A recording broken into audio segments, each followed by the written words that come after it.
ونصلي ونسلم على رسوله الكريم اما بعد فاعوذ بالله من الشيطان الرجيم بسم الله الرحمن الرحيم قال الله تبارك وتعالى في القرآن المجيد والفرقان الحميد انما يريد الله ليذهب عنكم الرجس اهل البيت ويطهركم تطهيرا قال رسول الله صلى الله عليه وسلم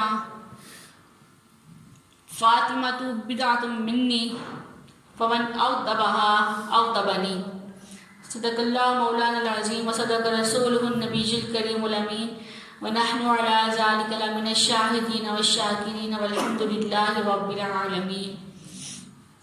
قال الله تبارك وتعالى في شان حبيبه مخبرا وعامرا إن الله ملائكته يصلون على النبي یا ایھا الذین آمنوا صلوا علیہ وسلموا تسلیما.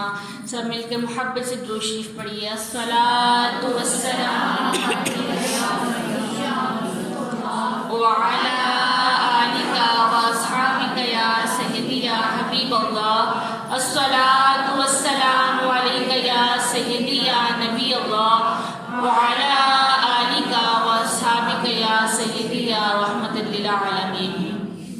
السلام علیکم ورحمۃ اللہ وبرکاتہ. آج ہم نے جس عظیم الشان شخصیت کے بارے میں بات کرنی ہے وہ سیدہ کائنات خاتون جنت بی بی فاطمۃ الزہرا رضی اللہ تعالی عنہا کی شخصیت ہے. ہم نے ان کی عظمت و شان کیا ہی بیان کرنی ہے کہ ان کی عظمت و شان تو خود محبوب رب العالمین بیان کرتے ہیں. وہ شاعر کہتا ہے نا، میں ان کی شان کہوں یہ نہیں میری اوقات کہ شان فاطمہ زہرا حضور جانتے ہیں کہ شان فاطمہ زہرا حضور جانتے ہیں. تو حضرت فاطمہ الزہرا رضی اللہ تعالی عنہا نبی کریم صلی اللہ علیہ وآلہ وسلم کی چھوٹی مگر سب سے زیادہ پیاری اور لاڈلی شہزادی ہیں. آپ کا نام فاطمہ، لقب آپ کا زہرا، اس کے علاوہ اور بہت سے القاب ہیں. بطول آپ کا ایک لقب ہے اور اعلان نبوت سے 5 سال قبل آپ کی ولادت ہوئی تھی. اور دیگر آپ کی جو القابات ہیں ان میں ام السادات، مخدومہ کائنات، دختر مصطفیٰ، بانو مرتضیٰ، سردار خواتین جہاں و جناں، سیدہ طیبہ طاہرہ فاطمہ زہرا، بطول، زاکیہ، راضیہ، مردیہ، عابدہ، زاہدہ، محدثہ، مبارکہ، زکیہ، عذرا، سیدات النساء، خیر النساء، خاتون جنت، معظمہ، ام الہاد، ام الحسنین، یہ آپ کے القابات ہیں. تو جس کے القابات اتنے زیادہ ہوں تو لقب کسی خصوصیت کی بنا پر دیا جاتا ہے تو پھر ان میں کتنی خصوصیات ہوں گی، کتنی ان کی عظمت و شان ہوگی. اور پھر آپ کا نام ہے فاطمہ. تو اس کی وجہ بھی رسول اللہ صلی اللہ علیہ وآلہ وسلم نے بیان فرمائی. فاطمہ کا مطلب ہوتا ہے کہ جہنم سے آزاد کرنے والی. تو آپ نے فرمایا کہ میں نے اپنی بیٹی کا نام فاطمہ اس لیے رکھا ہے لِأَنَّ اللَّهَ فَطَمَهَا وَمُحِبِّهَا عَنِ النَّارِ، کہ اللہ تعالیٰ نے ان کو بھی اور ان سے محبت کرنے والوں کو بھی سب سے آگ سے آزاد فرما دیا ہے. اور فرمایا کہ اِنَّ فَاطِمَةَ أَحْسَنَتْ فَرْجَهَا فَحَرَّمَ اللَّهُ ذُرِّيَّتَهَا عَلَى النَّارِ، کہ فاطمہ نے پاک دامنی اختیار کی ہے تو اللہ تعالیٰ نے ان کی اولاد کو دوزخ پر حرام فرما دیا ہے. حضرت انس فرماتے ہیں کہ میں نے اپنی والدہ سے حضرت فاطمہ الزہرا رضی اللہ تعالیٰ عنہ کے متعلق پوچھا تو انہوں نے فرمایا کہ کانت کالقمری لیلۃ البدری، کہ وہ تو ایسی تھی جیسے سیدہ 14ویں رات کی چاند کی طرح ہیں. تو ایک آپ کا لقب ہے زہرا. کیا ہے؟ زہرا. تو زہرا آپ کو اس لیے کہتے ہیں کہ زہرا کہتے ہیں کلی کو. تو جب بھی حضرت فاطمہ الزہرا رضی اللہ تعالیٰ عنہ حضور صلی اللہ علیہ وسلم کی باس آیا کرتی تھی نا، تو حضور علیہ السلام کو بال سونگا کرتے تھے، تو آپ فرمایا کرتے تھے مجھے ان سے جنت کی خوشبو آتی ہے. اور پھر آپ طاہرہ زاکیہ، تو اس کی وجہ اس کا یہ علماء بیان فرماتے ہیں کہ حضور علیہ السلام نے فرمایا کہ میری بیٹی فاطمہ انسانی شکل میں حوروں کی طرح حیض و نفاس سے پاک ہے. اور اس کے علاوہ بھی آپ پاک دامن تھی، اور جیسی عفت اور پاک دامنی آپ کی تھی ویسے جہان میں کسی عورت کی ہو ہی نہیں سکتی. آپ کی عظمت و شان کا تو کیا ہم نے اندازہ لگانا ہے. اور نبی کریم علیہ السلام فاطمہ سے فرمایا کرتے تھے کہ اے میری بچی فاطمہ، تمہارے غضب سے غضب الہی ہوتا ہے اور تمہاری رضا سے رضا الہی حاصل ہوتی ہے. تو حضرت فاطمہ تو زہرا تو پھر اس چیز سے خوش ہوتی ہیں نا کہ خواتین ان کی طرح پردہ داری اختیار کریں، باپردہ زندگی اختیار کریں. تو جب حضرت فاطمہ خوش ہوں گی تو اس کا مطلب یہ ہے کہ رضا الہی خود بخود ہمیں حاصل ہو جائے گی. اللہ تعالیٰ ہر بیٹی کو حضرت فاطمہ الزہرا رضی اللہ تعالیٰ عنہا جیسا پردہ اور حیا نصیب فرمائے. پھر نبی کریم صلی اللہ علیہ وسلم نے ارشاد فرمایا کہ فاطمہ میرے جگر کا ٹکڑا ہے، جو اسے ناگوار ہوتا ہے وہ مجھے بھی ناگوار ہوتا ہے، جو اسے پسند ہوتا ہے وہ مجھے بھی پسند ہوتا ہے.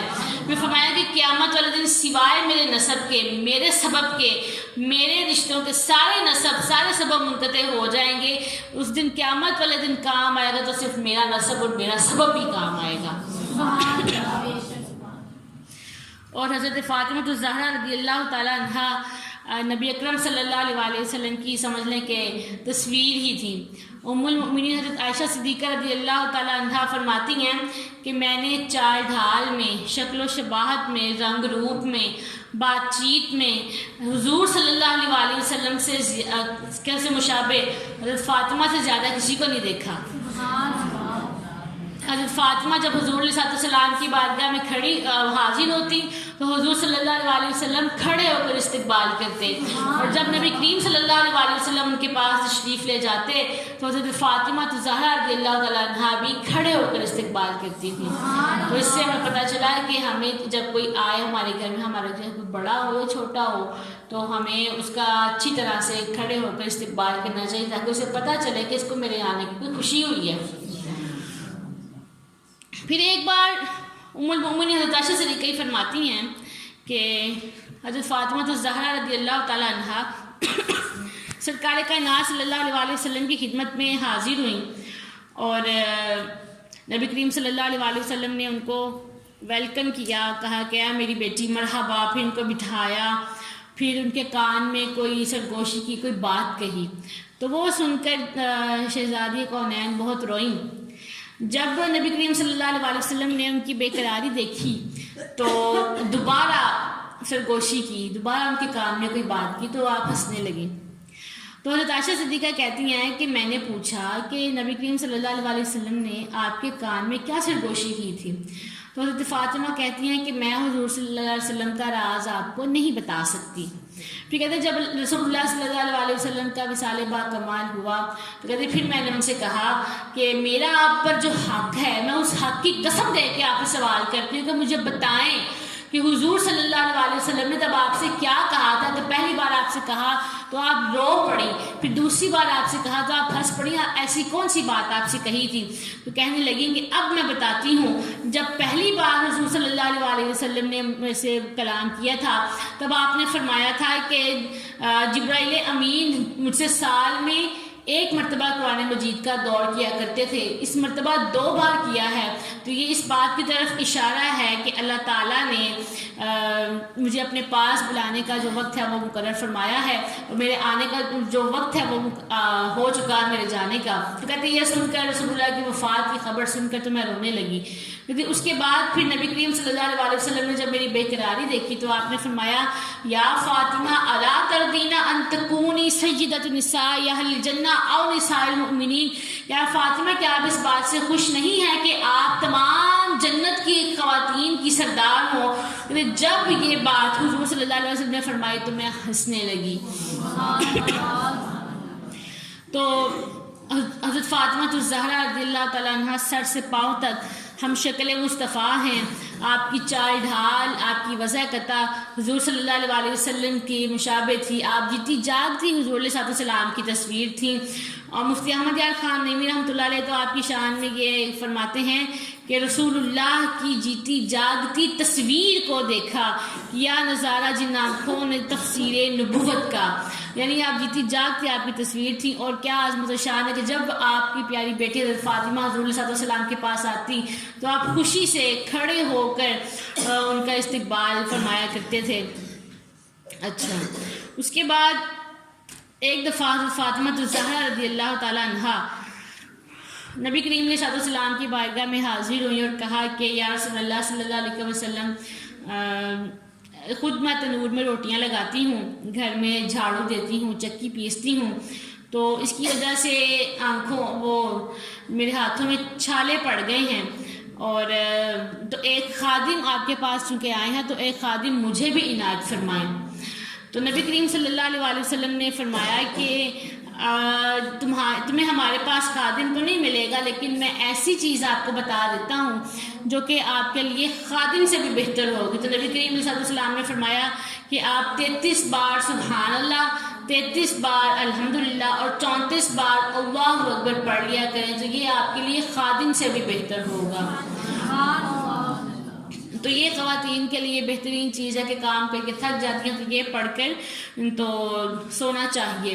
تو یہ نبی کریم علیہ السلام نے آپ کو یہ عطا فرمایا. تو اس کو کہتے ہیں تسبیح فاطمہ. یہ حضرت فاطمہ الزہرا رضی اللہ تعالیٰ عنہ کے نام سے ہی منسوب ہوگی، کہتے ہیں تسبیح فاطمہ.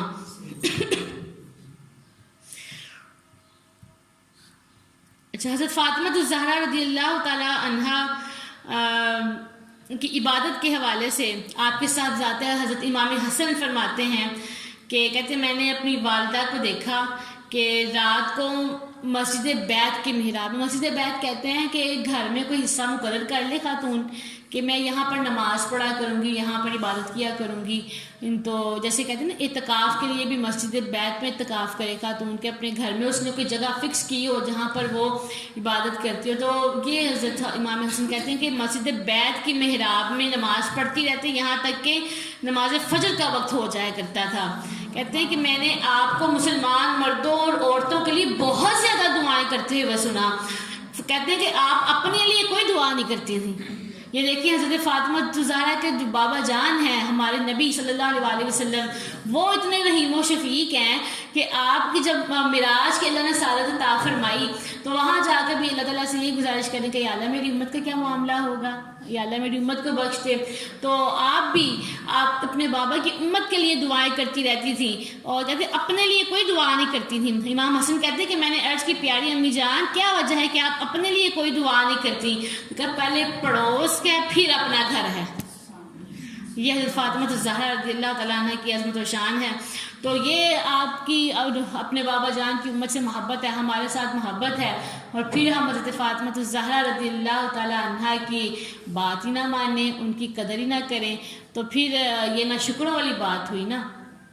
پھر جب حضرت فاطمہ الزہرا رضی اللہ تعالیٰ عنہ کا وصال ہوا تو تب بھی آپ کا پردہ بڑا باکمال تھا، مثالی پردہ تھا آپ کا. جب آپ دنیا سے رخصت ہونے لگے تو آپ نے اپنی وفات کے وقت یہ وصیت فرمائی تھی کہ جب میں دنیا سے رخصت ہو جاؤں تو مجھے رات کے وقت دفن کرنا تاکہ کسی غیر مرد کی نظر میرے جنازے پہ نہ پڑے. یہ آپ کا اپنی وفات کے بعد بھی آپ کا یہ جذبہ تھا کہ تب بھی کوئی غیر مرد نہ مجھے دیکھے. وصال آپ کا رسول اللہ کے وصال کے بعد 6 ماہ بعد ہوا تھا، 3 رمضان المبارک کو سن 11 ہجری میں. اور رسول اللہ صلی اللہ علیہ وسلم کی وصال کے بعد صحابہ کہتے ہیں ہم نے حضرت فاطمہ کو بھی ہنستا ہوا دیکھا ہی نہیں ہے. آپ کبھی بھی رسول پاک صلی اللہ علیہ وسلم کے وصال کے بعد نہیں ہنسی تھیں. اور روایات میں آتا ہے آپ کو وہ جو غم کی کیفیت جو ہمیں روایات میں بیان ملتی ہے نا کہ جب رسول اللہ صلی اللہ علیہ وسلم کا وصال ہوا تھا آپ کتنی غمزدہ ہو گئی تھیں. تو آپ صحابہ جب تدفین کر کے واپس آئے تو آپ کہتی تھی کہ تم کیسے مٹی ڈال ہیں, تم کیسے یہ کام کر رہے, تم کیسے تدفین تم نے کی کیسے. تو اتنے آپ کی دل غمگین تھا. تو حضرت فاطمہ الزہرا رضی اللہ تعالیٰ عنہ کی کیا عظمت و شان بیان کی جائے. ایک دن حضرت عثمان رضی اللہ تعالیٰ عنہ نے حضور علیہ السلام کی دعوت کی. جب نبی کریم صلی اللہ علیہ وسلم حضرت عثمان رضی اللہ تعالیٰ عنہ کے مکان پر گئے تو حضرت عثمان یعنی آپ کے پیچھے چلتے گئے اور آپ کے قدموں کو گننے لگے اور عرض کیا یا رسول اللہ صلی اللہ علیہ وسلم میرے ماں باپ آپ پر قربان ہوں, میری تمنا ہے کہ آپ کے ہر ایک قدم کے عوض آپ کی تعظیم و تکریم کے لیے میں ایک ایک غلام آزاد کروں. یعنی آپ جتنے قدم چل کے میرے گھر تشریف لائے ہیں میں اتنے غلام آزاد کروں. تو حضرت عثمان رضی اللہ تعالیٰ عنہ کے مکان تک جس قدر قدم چل کے حضور صلی اللہ علیہ وسلم گئے تو حضرت عثمان نے اتنے غلاموں کو ہی خرید کر آزاد کیا. تو حضرت علی رضی اللہ تعالیٰ عنہ نے اس دعوت سے متاثر ہو کر حضرت فاطمہ سے کہا کہ اے فاطمہ رضی اللہ تعالیٰ عنہ, آج میرے دینی بھائی حضرت عثمان رضی اللہ تعالیٰ عنہ نے سرکار کائنات صلی اللہ علیہ وسلم کی دعوت کی ہے, بڑی شاندار دعوت کی ہے, اور آپ کے ہر ایک قدم کے بدلے جو آپ کے حضرت عثمان کے مکان تک پہنچنے میں لگے ہیں ہر ایک قدم کے بدلے ایک غلام آزاد کیا ہے. تو کاش ہم بھی ایسی شاندار دعوت کر سکتے. حضرت فاطمہ نے جب حضرت علی کا یہ جوش و جذبہ دیکھا تو کہا کہ ٹھیک ہے آپ بھی رسول اللہ کا دعوت دے آئیے, ہم بھی ایسا انتظام کر لیں گے. تو حضرت علی رسول اللہ کی بارگاہ میں حاضر ہوئے اور دعوت دی. رسول اللہ صلی اللہ علیہ وسلم صحابہ کرام کی ایک جماعت لے کر تو اپنی پیاری بیٹی کے گھر دعوت کے لیے تشریف فرما ہوئے. تو اس وقت حضرت فاطمہ الزہرا رضی اللہ تعالیٰ عنہ تنہائی میں تشریف لے گئیں اور اللہ تعالیٰ کی بارگاہ میں سجدہ ریز ہوئیں اور یہ دعا مانگی, یا اللہ تیری بندی فاطمہ نے تیرے محبوب صلی اللہ علیہ وسلم اور ان کے صحابہ کی دعوت کی ہے, تو یا اللہ تیری بندی کا صرف تجھی پر بھروسہ ہے, یا اللہ آج میری لاج رکھ لے اور اس دعوت کے کھانوں کا عالم غیب سے انتظام فرما دے. تو یہ دعا مانگ کے حضرت فاطمہ الزہرا رضی اللہ تعالیٰ عنہ نے ہانڈیوں کو چولہے پہ چڑھا دیا. اللہ تبارک و تعالیٰ کا دریائے کرم جوش میں آیا تو اسی دم سے اللہ تعالیٰ نے فوراً ان ہانڈیوں کو جنتی کھانوں سے بھر دیا. کیا عظمت و شان ہے کہ جن کے گھر میں کھانا بھی جنت سے آ رہا ہے. تو حضرت فاطمہ الزہرا رضی اللہ تعالیٰ عنہ نے ان ہانڈیوں میں سے کھانا نکالنا شروع کر دیا اور حضور علیہ السلام اور اپنے صحابہ کے ساتھ کھانا کھا کے جب آپ فارغ ہو گئے تو لیکن یہ پھر آپ کی کرامت بھی ہے اور حضور علیہ السلام کا معجزہ بھی ہے کہ کھانا جتنا بھی نکالا کھانا کم ہی نہیں ہوا. یہ آپ کی کیا عظمت و شان. اور کیا کھانا تھا کہ صحابہ کرام بھی ان کھانوں کی خوشبو اور لذت سے حیران ہو گئے. تو پھر صحابہ کرام کو جب حیران دیکھا حضور علیہ السلام نے تو آپ نے پوچھا پتہ ہی کھانا آیا کہاں سے ہے. تو صحابہ نے کہا یا رسول اللہ ہمیں تو نہیں پتا, میں یہ کھانا اللہ تعالیٰ نے جنت سے بھیجا ہے. جنتی کھانا صحابہ نے نوش فرمایا. کیا دعوت, کیا شاندار دعوت حضرت فاطمہ الزہرا رضی اللہ تعالیٰ عنہ نے کی. پھر حضرت فاطمہ الزہرا رضی اللہ تعالیٰ عنہ تنہائی میں تشریف لے گئیں اور کہا کہ یا اللہ عثمان نے تو تیرے محبوب کے ایک ایک قدم کے عوض ایک غلام آزاد کیا ہے, لیکن تیری بندی فاطمہ کو تو اتنی استطاعت نہیں ہے, تو یا اللہ میری خاطر جنت سے کھانا بھیج کے میری لاج رکھ لی ہے. تو یا اللہ جتنے قدم چل کر تیرے محبوب میرے گھر تشریف لے کر آئے ہیں تو یا اللہ اتنے قدموں کے عوض تو ان لوگوں کو جہنم سے آزاد فرما دے.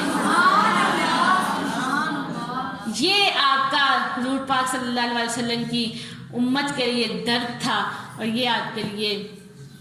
اچھا پھر حضرت فاطمہ الزہرا جیسے دعا سے فارغ ہوئیں تو اچانک جبرائیل امین یہ بشارت لے کر تو نبی کریم صلی اللہ علیہ وسلم کی بارگاہ میں حاضر ہوئے اور کہا کہ فاطمہ الزہرا نے جو دعا کی ہے اللہ تعالیٰ نے اس دعا کو مقبول فرمایا ہے اور آپ کے ہر قدم کے بدلے میں 1,000 گناہگاروں کو جہنم آزاد فرما دیا ہے. کہ میں ان کی بات کروں یہ نہیں میری اوقات کہ شان فاطمہ زہرا حضور جانتے ہیں. ہم تو بیان کر ہی نہیں سکتے ہیں کہ کیا آپ کی عظمت و شان ہے, کیا آپ کے فضائل ہیں. اچھا, پھر حضرت فاطمہ الزہرا رضی اللہ تعالیٰ عنہ کی بھی عظمت و شان یہاں سے ہمیں پتہ چلتی ہے, اور اس سے ہمیں آپ کی نبی پاک علیہ السلام کا معجزہ بھی ہمیں پتہ چلتا ہے. پھر جیسے کہ میں نے بیان کیا کہ خواتین کو جو عوارض ہوتے ہیں, حیض ہوتا ہے, نفاس ہوتا ہے, حضرت فاطمہ الزہرا کا یہ بھی ایک کرامت ہے کہ اللہ تعالیٰ نے آپ کو ان چیزوں سے بھی پاک کے رکھا ہوا تھا. اچھا, قحط کا زمانہ تھا تو رسول کائنات صلی اللہ علیہ وآلہ وسلم نے ذرا بھوک محسوس کی, تو حضرت فاطمہ الزہرا رضی اللہ تعالیٰ عنہ نے ایک بوٹی اور 2 روٹیاں یہ نبی کریم صلی اللہ علیہ وآلہ وسلم کی بارگاہ میں بھیج دیں. تو حضور علیہ السلام یہ تحفہ لے کر تو نبی کریم حضرت فاطمہ کے پاس تشریف لائے اور ان سے کہا کہ ادھر آئیں. جب آئیں تو نبی پاک صلی اللہ علیہ وسلم نے وہ گوشت کھولا تو دیکھا کہ وہ جس برتن میں آپ نے وہ گوشت بھیجا تھا وہ روٹیوں سے اور گوشت سے بھرا ہوا تھا. تو آپ نے یہ جان لیا کہ یہ اللہ تعالیٰ کی طرف سے ہی کھانا نازل ہوا ہے. تو حضور صلی اللہ علیہ وسلم نے پوچھا کہ یہ سب تمہارے لیے کہاں سے آیا ہے؟ تو حضرت فاطمہ فرمانے لگی ہوا من عند اللہ ان اللہ یرزق من یشاء بغیر حساب. تو یہ تو اللہ تعالیٰ کی طرف سے آیا ہے, اللہ تعالیٰ جسے چاہتا ہے بے حساب عنایت فرماتا ہے. تو پھر رسول اللہ نے فرمایا کہ جیسے حضرت مریم کے پاس آیا تھا کھانا کہ آپ محراب میں وہاں عبادت کر رہی ہوتی تھی, آپ کے پاس موسم پھل آ جایا کرتے تھے, رسول اللہ نے فرمایا کہ تمام تعریفیں اللہ تعالیٰ کے لیے ہیں جس نے آپ کو بنی اسرائیل کی سردار مریم کے مشابہ بنایا ہے. تو حضرت فاطمہ الزہرا رضی اللہ تعالیٰ عنہ بے حد عبادت گزار تھی, بے حد عبادت گزار. ایک تو یہ واقعہ میں نے آپ کو بتایا نا کہ آپ اتنی عبادت کرتی تھی کہ عبادت کرتی جاتی یہاں تک کہ فجر طلوع ہو جایا کرتی تھی. اور اس کے بعد آپ رضی اللہ تعالیٰ عنہ عبادت بھی کرتی تھی اور عبادت کے ساتھ ساتھ آپ اپنے گھر کے کام بھی کرتی تھی, جیسا کہ ہمیں روایات میں پتہ چلتا ہے. اور کیونکہ ہمارے یہاں عموماً خواتین کے ذہن میں آتا ہے کہ چاہے اگر ہمیں شاید دین کا کام کرنا یا تو دین کا کام کر لیں, گھر کا کام کر لیں, تو وہ حضرت فاطمہ الزہرا بھی سارا کچھ ساتھ ساتھ ہی لے کر چلتی تھیں. اچھا, حضرت سلمان فارسی فرماتے ہیں کہ ایک مرتبہ حضور علیہ السلام کے حکم سے حضرت فاطمہ کی خدمت میں حاضر ہوا تو میں نے دیکھا کہ حسنین کریمین سو رہے ہیں, یعنی امام حسن اور امام حسین سو رہے ہیں. تو حضرت فاطمہ الزہرا کو پنکھا جھل رہی تھی اور پنکھا جھلتے ہوئے ہی زبان سے کلام الہی کی تلاوت کر رہی تھی. کہتے جب میں نے یہ کیفیت دیکھی تو دیکھ کر میرے پر رکت طاری ہو گئی کہ اس وقت آپ اپنے صاحبزادوں کو پنکھا جھل رہی ہیں, لیکن اس وقت بھی آپ نے اللہ تعالیٰ کی یاد کو نہیں بھلایا بلکہ آپ اس وقت بھی اللہ تعالیٰ کی ذات کو ہی یاد کر رہی ہیں. تو قرآن مجید پڑھنے کی تو ویسے بھی بڑی عظمت و شان ہے, اور اگر کلام مجید یاد ہو, قرآن مجید جتنا بھی یاد ہو تو اس وقت وہ پڑھ لیں, اور اگر وہ یاد نہ ہو تو کوئی بھی ذکر اذکار, استغفر اللہ, اللہ اکبر, سبحان اللہ, الحمدللہ, درود شریف, کچھ بھی اپنے گھر کے کام کرتے وقت, کھانا پکاتے وقت تو اس کو پڑھ لینا چاہیے. حضرت علی بھی فرماتے ہیں کہ حضرت فاطمہ الزہرا رضی اللہ تعالیٰ عنہ کھانا پکاتے وقت بھی قرآن پاک کی تلاوت کیا کرتی تھیں, اور نبی کریم صلی اللہ علیہ وآلہ وسلم نماز کے لیے جب تشریف لے کر جاتے تھے اور جب آپ واپس تشریف لے کر جاتے تھے تو حضرت فاطمہ کے گھر کے پاس سے گزرتے تھے تو چکی چلنے کی آواز سنتے تھے, اور آپ اللہ تعالیٰ کی بارگاہ میں دعا کیا کرتے تھے کہ یا ارحم الراحمین فاطمہ کو ریاضت اور قناعت کی جزائے خیر عطا فرما اور اسے حالت فقر میں بھی ثابت قدم رہنے کی توفیق عطا فرما.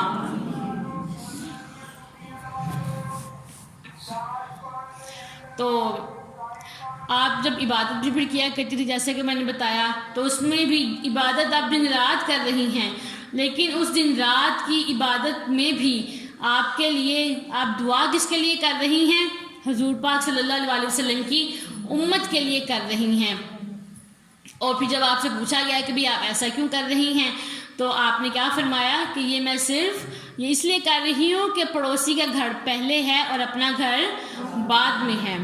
تو اللہ تعالیٰ ہمیں حضرت فاطمہ الزہرا رضی اللہ تعالیٰ عنہ کی سیرت پر عمل کرنے کی توفیق عطا فرمائے. وآخر دعوانا الحمد للہ رب العالمین.